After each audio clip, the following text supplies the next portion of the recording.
Saya punya jidah. Nah ini luar biasa.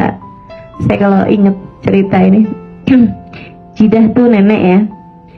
Jadi saya punya kakek sama punya nenek. Saya punya nenek, itu nenek saya kemudian meninggal. Kakek saya menikah lagi, gitu ya. Namanya kan nenek sambung nih kan.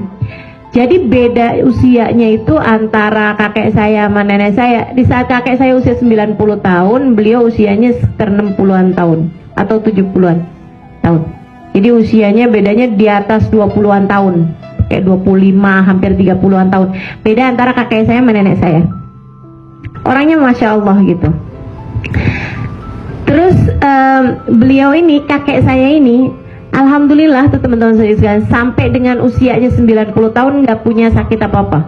Cuman di usia 92-93an tuh mulain beliau pikun. Nah itu kalau bisa dibilang sakit, satu-satunya sakit yang beliau alami gitu kan. Beliau lupa semua bahasa kecuali bahasa Arab. Ini aneh bener gitu. Saya sampai jadi mikir gitu, gimana kerjanya otak ya, ruwetnya luar biasa. Maksudnya sangat complicated ya otak manusia itu. Bisa pikun itu bisa ganti-ganti gitu. Ntar pikun bahasa, ntar pikun mukanya orang, ntar pikun apa gitu. Subhanallah, subhanallah. Di saat beliau pikun itu usia 94-an gitu ya, 95 tuh tambah inian pikunnya, tambah semakin menjadi-jadi gitu kan, sampai nggak inget siapa-siapa gitu.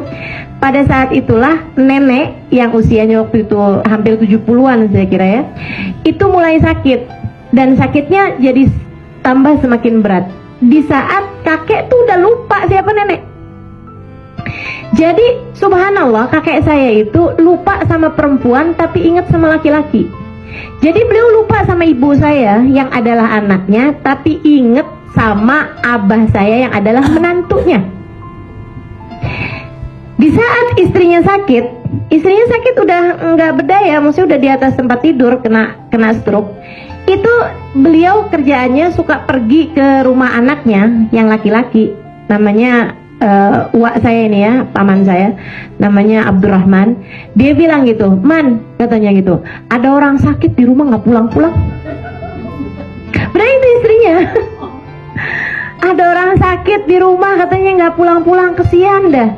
Apa saya kasih uang aja ya biar dia pulang, biar pulang ke rumah orang tuanya gitu. Dia nggak ingat kalau itu istrinya. Sampai kemudian di saat yang lagi kondisinya kayak begitu, nenek saya meninggal. Saya ada di sana, jadi saya tahu banget ini cerita ini nih teman-teman. Saya lagi ada di sana ketika dapat kabar bahwa nenek itu kayak kena serangan gitu kan. Akhirnya dibawa pergi ke rumah sakit, tapi di jalan sudah habis. Ya, di jalan udah meninggal dunia. Kemudian dipastikan oleh pihak rumah sakit untuk periksa gitu bahwa memang udah nggak ada gitu kan. Habis itu langsung dinyatakan meninggal dunia. Habis itu kemudian dibawa pulang jenazahnya. Nah, waktu jenazahnya lagi mau diurusin dibawa pulang, kami yang udah dapat kabar itu segera siap-siap untuk pergi ke rumahnya nenek, kan begitu ya, pergi ke rumahnya kakek saya ini. Abah saya segera tuh pergi ke rumah kakek saya itu untuk, maksudnya untuk berduka cita lah, walaupun agak bingung duka citanya karena beliau bahkan nggak inget gitu kalau punya istrinya udah meninggal gitu. Jadi abah saya tuh cerita, dia duduk berduaan nih sama kakek karena belum ada siapapun yang datang gitu kan. Langsung abah saya langsung ke situ, dia duduk berduaan di depan rumah, di serambi gitu kan, serambi rumah tuh di ruang luar itu. Duduk berduaan gitu di kayak balai-balai gitu kan, kursi gitu. Terus cerita-cerita gitu. Jid, ini gimana Jid? Istri Jid gimana? Tanya-tanya gitu. Tapi dia kayak nggak nyambung gitu. Dia malah blank kan, pikun gitu kan.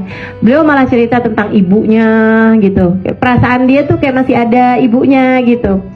Udah cerita kesana kemari apa segala macem, sampai kemudian jenazahnya datang. Jenazah itu datang, teman-teman saya sekalian, ditaruh di depannya Njit.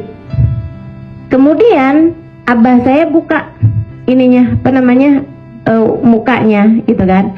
Belum diapa-apain kan jenazahnya, maksudnya baru ditutupin aja gitu. Baru maksudnya iya masih pakai baju yang tadi gitu kan, cuman ditambahin kain gitu aja. Abah saya buka gitu kain mukanya, dan itu subhanallah, kakek saya kembali memorinya 100% ketika ngelihat jenazah istrinya. Beliau kemudian bilang, ya Allah, ini istri saya nih, Fadlun binti Zain, itu sampai disebutin sama binnya. Ingat 100%. Ya Allah, ini istri saya, Fadlun binti Zain Babut. Ya Allah, istri saya meninggal nih, Masya Allah. Habis itu dia kemudian nangis, innalillah, istri saya nih meninggal, ini istri saya nih perempuan soleha. Dia kemudian ciumin dari ujung rambut ke ujung kaki, diciumin sama dia. Ya Allah, ini istri saya nih, ya Allah, diciumin jenazahnya gitu sampai ke kakinya. Ya Allah, saya ridho sama dia dari ujung rambut ke ujung kaki. Ya Allah, saksikan saya ridho sama dia dari ujung rambut sampai ke ujung kakinya, ya Allah. Nangis sampai abah saya ikutan nangis, yang bener-bener nangis gitu. Abah saya mikir, ya Allah, beruntung banget nih perempuan, suaminya pikun tapi Allah balikin hanya untuk menyatakan keridhaan kepada istrinya. Habis itu kemudian jenazahnya ditutup, udah selesai nangisnya ini apa, selesai baca-baca doa gitu, jenazahnya dibawa masuk gitu kan. Habis itu lupa lagi, masuk lagi ke dalam gitu, terus nanya, ada yang meninggal? Siapa yang meninggal? Lupa, teman-teman saudaraku sekalian. Jadi dikembalikan 5 menit memorinya 100%. Bahwa memang memorimu, siapa yang bilang milikmu? Iya, milik Allah. Iya, milik Allah. Dirimu, siapa yang bilang milikmu? Milik Allah. Tapi Allah mengembalikan pada waktu yang tepat untuk hamba-hamba yang tercinta di sisinya. Suami udah pikun, sama Allah dibalikin 100%, teman-teman saudaraku sekalian, hanya untuk menyatakan keridhaan kepada istrinya.